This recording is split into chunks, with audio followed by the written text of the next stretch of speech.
और आगे बढ़ते हैं। लोकसभा चुनाव के तीसरे चरण में 7 मई को 11 राज्यों और केंद्र शासित प्रदेशों के 93 निर्वाचन क्षेत्रों में लगभग 65% मतदान दर्ज किया गया। पश्चिम बंगाल में हिंसा की छिटपुट घटनाएं सामने आई। आधा चुनाव कंप्लीट हो चुका है। सवाल है कि किसके हिस्से में कितनी सीट आएंगी। अब तक 3 चरण का मतदान हो चुका है। ऐसे में सवाल है कि किसके लिए दिल्ली की गद्दी का रास्ता आसान हो गया है, क्योंकि पहले चरण में 66.14% वोटिंग हुई है। दूसरे चरण की अगर हम बात करें तो 66.71% मतदान हुआ है। तीसरे चरण में 64.58% वोटिंग हुई है। हालांकि अभी चुनाव के 4 चरण बाकी हैं, लेकिन ये वोटिंग प्रतिशत किसके लिए राहत है, किसके लिए आफत बना है, ये देखना अहम होगा। अहमदाबाद से मेरे सहयोगी जतिन रावल मेरे साथ जुड़े हुए हैं। जतिन, लगातार हम देख रहे हैं कि बनते बिगड़ते समीकरण नजर आ रहे हैं। अगर हम वोटिंग परसेंटेज की बात करें तो कभी पलड़ा कहीं भारी लगता है, कभी कहीं भारी लगता है। आप किस तरह का रुख, किस तरह का मिजाज देख पा रहे हैं?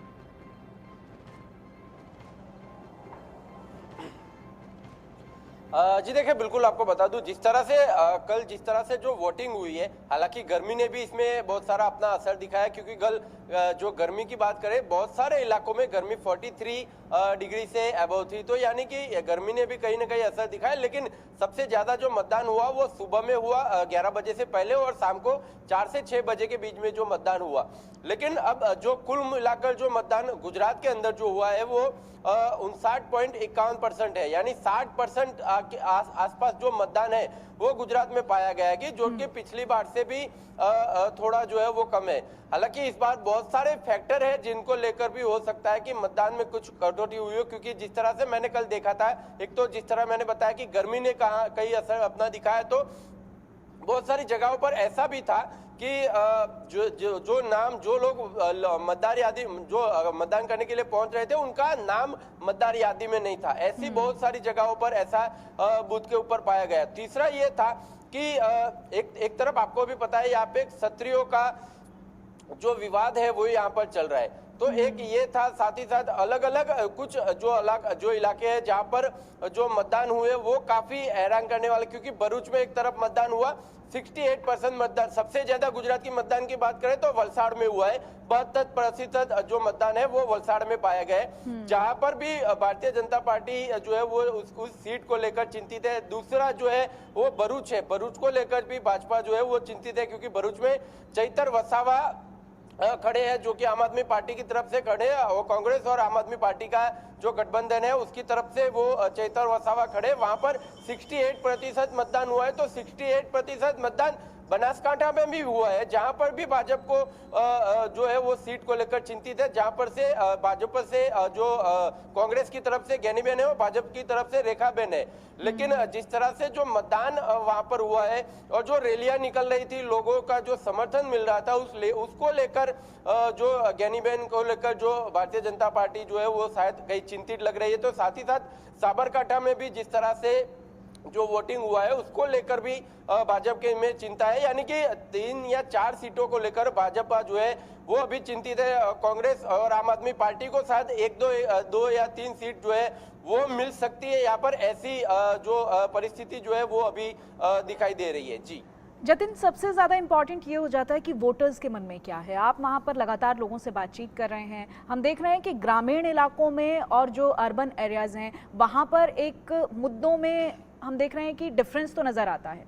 वहाँ आपको क्या लगता है, वोटर्स के मन में किस तरह के मुद्दे हैं, किन इश्यूज़ को देखकर वो वोट कर रहे हैं?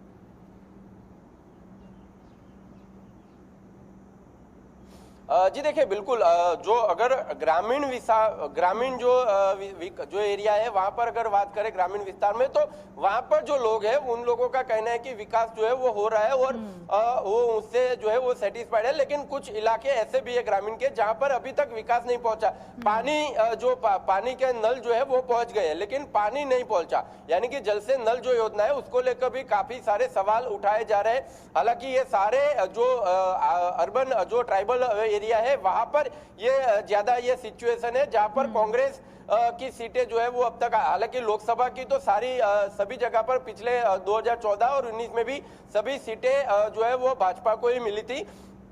लेकिन इस बार जिस तरह से जो दो तीन साल हो गए, पानी के नल जो है वो पहुंच गए, लेकिन पानी नहीं पहुंचा। बहुत सारी जगहों पर रास्ते जो है वो नहीं बने। ऐसी बहुत सारी समस्या है वो ग्रामीण विस्तारों में है। लेकिन बात करें अगर अर्बन की, तो अर्बन एरिया में सभी लोग जो है वो भारतीय जनता पार्टी से कहीं ना कहीं सेटिस्फाइड लग रहे हैं। साथ ही साथ अर्बन एरिया में सबसे ज्यादा जो राम मंदिर का जो मुद्दा है वो सबसे ज्यादा लोगों के जो मुख से जो है सुनने को मिला कि राम मंदिर के साथ साथ जो हिंदुत्व की लेकर जो चलने वाली जो सरकार है, साथ ही साथ आगे के समय में भी जो काशी और मथुरा की भी जिस तरह से बात करी है, हिंदुत्व के ऊपर जिस तरह से जो सरकार है भाजपा की वो आगे बढ़ रही है, उसको लेकर जो है बहुत सारे लोगों ने मत दिया। तो ठीक है जतिन, मैं लौटूंगी आपके पास। मैं सीधा लखनऊ का रुख कर लेती हूँ। लखनऊ से मेरे सहयोगी रवि कुमार भी जुड़ चुके हैं। रवि, आधा चुनाव बीत चुका है और हम देख रहे हैं कि अलग अलग जगहों पर समीकरण अलग अलग दिखाई दे रहे हैं। अगर हम उत्तर प्रदेश की बात करें तो आप तो लखनऊ में हैं, हार्ट में हैं, वहां पर किस तरह की सिचुएशंस हैं, क्या समीकरण बनते बिगड़ते दिखाई दे रहे हैं आपको? देखिए, अगर समीकरणों की बात करें तो बीजेपी जो एनडीए है सहयोगी दलों के साथ 80 सीटों को जीतने का दावा कर रही है। वहीं जो विपक्ष का जो इंडिया गठबंधन है वो भी लड़ाई में जरूर नजर आ रहा है। लेकिन जिस तरीके से अगर हम बात करें तो प्रधानमंत्री नरेंद्र मोदी का एक बार फिर से चेहरा है। कई सारे ऐसे जो लोकसभा सीट है जहां पर कई सारे ऐसे नेता हैं जो रिपीट कर रहे हैं, यानी तीसरी बार लड़ रहे हैं। चाहे हम वाराणसी की बात करें, लखनऊ की बात करें, उन्नाव की बात करें, कई ऐसे लोकसभा सीट है जहां पर रिपीट हो रहे हैं। और कहीं ना कहीं जिस तरीके से जो पुराने जो नतीजे आए थे उन्हीं नतीजों को लेकर ही उनको मौका दिया गया। हालांकि अगर हम उत्तर प्रदेश की बात करें तो कल जिस तरीके से 10 सीटों पर मतदान हुआ था, उसके बाद अब चौथा चरण का जो मतदान होगा। लेकिन सबसे बड़ी बात यह है कि जिस तरीके की लड़ाई है, कांग्रेस बहुत पीछे नजर आ रही है, समाजवादी पार्टी भी लड़ाई में जरूर लगी हुई है, बसपा भी लड़ाई में नजर आ रही है। हालांकि पिछली बार जो बसपा थी वो समाजवादी पार्टी के साथ में 10 सीटें उसको मिली थी, लेकिन इस बार बसपा अकेले चुनावी मैदान में एक बड़ा निर्णय लिया गया है। आकाश आनंद को उन्होंने हटा दिया है। तो ऐसे में सबसे बड़ी बात यह है कि जिस तरीके से जो पूरा समीकरण बन रहा है वो बताता है किस तरीके से जो लड़ाई है वो बहुत ही कांटे भरी है। और सबसे बड़ी बात यह है कि जिस तरीके से बीजेपी ने जो निर्णय लिए हैं, जिन लोगों को प्रत्याशी बनाया है, तो वो मिशन 80 को यूपी में पूरा करने की जो कोशिश है, उसी कोशिश के तहत लगातार प्रधानमंत्री नरेंद्र मोदी वो अपने कार्यक्रम कर रहे हैं। मुख्यमंत्री योगी तो उत्तर प्रदेश ही नहीं, अलग राज्यों में जाके दौरे कर रहे हैं। कई बीजेपी के बड़े जो नेता हैं, मंत्री हैं, वो सभी उत्तर प्रदेश के दौरे पे हैं। रायबरेली और अमेठी की सीट पर प्रियंका गांधी लगातार बिल्कुल प्रचार प्रसार में लगी हुई हैं 24-24 घंटे। तो यानी कि अगर बात करें तो कांग्रेस के लिए रायबरेली अमेठी करो या मरो की स्थिति में है। समाजवादी पार्टी के लिए कन्नौज मैनपुरी की सीट साख का सवाल है। उसके अलावा बीजेपी के लिए कई सी सीटें हैं, चाहे वाराणसी, हालांकि प्रधानमंत्री नरेंद्र मोदी खुद ही वहां से चुनाव लड़ रहे हैं, लखनऊ से राजनाथ सिंह खुद चुनाव लड़ रहे हैं। तो ऐसे में 2 सीटों को लेकर ही तो लोग पूरी तरीके से मान चुके हैं कि प्रधानमंत्री नरेंद्र मोदी है वो तीसरी बार वहां जीतेंगे, ये भी कहा जा रहा है। हालांकि सामने उनके जराए हैं, वो कितना दमखम के साथ लड़ेंगे तो फिलहाल नतीजों के बाद साफ होगा। लखनऊ की बात करें तो लखनऊ में इंडिया गठबंधन यानी विपक्ष का जो गठबंधन अलायंस है उसमें रविदास पेरोत्रा है। बसपा ने भी प्रत्याशी को उतारा हुआ है। हालांकि जिस तरीके से जो लड़ाई है वो कह सकते हैं कि विपक्ष जरूर कोशिशें कर रहा है, लेकिन जिस तरीके से जो कोशिशें कितनी कारगर साबित होती हैं ये वक्त बताएगा। ठीक है, दीपक विश्वकर्मा रायपुर से मेरे सहयोगी लाइव जुड़े हुए हैं। दीपक, आप तो लगातार ग्राउंड पर रहे, आपने लोगों का मिजाज भांपा। 2014, 2019, अब 2024, कितनी पिक्चर अलग दिखाई दे रही है आपको? देखिए, इस बार की जो स्थिति नजर आ रही है, क्योंकि हमने जितने भी लोगों से बात की, चाहे वो चाय दुकान हो, पान दुकान हो, ठेले वाले हो, जूस वाले हो, वो एक बात बहुत रोचक कहते थे कि भाई साहब, जो प्रत्याशी उतारा गया हमें उससे मतलब नहीं है, हमें नरेंद्र मोदी का चेहरा चाहिए, हमें मोदी की गारंटी पे भरोसा है। यहाँ तक वो कह देते थे कि यदि मुझे टिकट मिल जाए तो मैं भी जीत जाऊंगा मोदी के नाम पर। तमाम ऐसे प्रत्याशी, कांकेर के प्रत्याशी हैं भोजराम नाग, उसके लिए तो ये तक कह दिया कि किसी काम का नहीं है, ना कभी काम किया है, ना हमसे मिलने आया, लेकिन फिर भी हम जिता के भेजेंगे क्योंकि हम मोदी को वोट दे रहे हैं। तो छत्तीसगढ़ के भीतर जिस तरीके से 4 महीने पहले विधानसभा के चुनाव होते हैं और मोदी की गारंटी का जिक्र किया जाता है, और उस मोदी की गारंटी के आधार पर उन 5 राज्यों में, चाहे वो मध्य प्रदेश हो, राजस्थान हो, छत्तीसगढ़ हो, मणिपुर, इन तमाम जगहों पर जिस तरीके से चुनाव कराए गए, तो छत्तीसगढ़ एकमात्र ऐसा राज्य था जहां ये नहीं लग रहा था कि कांग्रेस सत्ता से जाएगी और बीजेपी आएगा। और बीजेपी के नेता भी इस चीज को नहीं मान रहे थे। जब अंदर खाने उनसे ऑफ द रिकॉर्ड बात होती तो यही कहते थे कि हम साख बचा लेंगे, क्योंकि पिछली बार 14 सीटों पर आकर सिमट गई थी पार्टी 3 बार सत्ता पे रहने के बाद। तो ये लग रहा था कि 30-32 पर आके अटक जाएंगे, इज्जत बच जाएगी,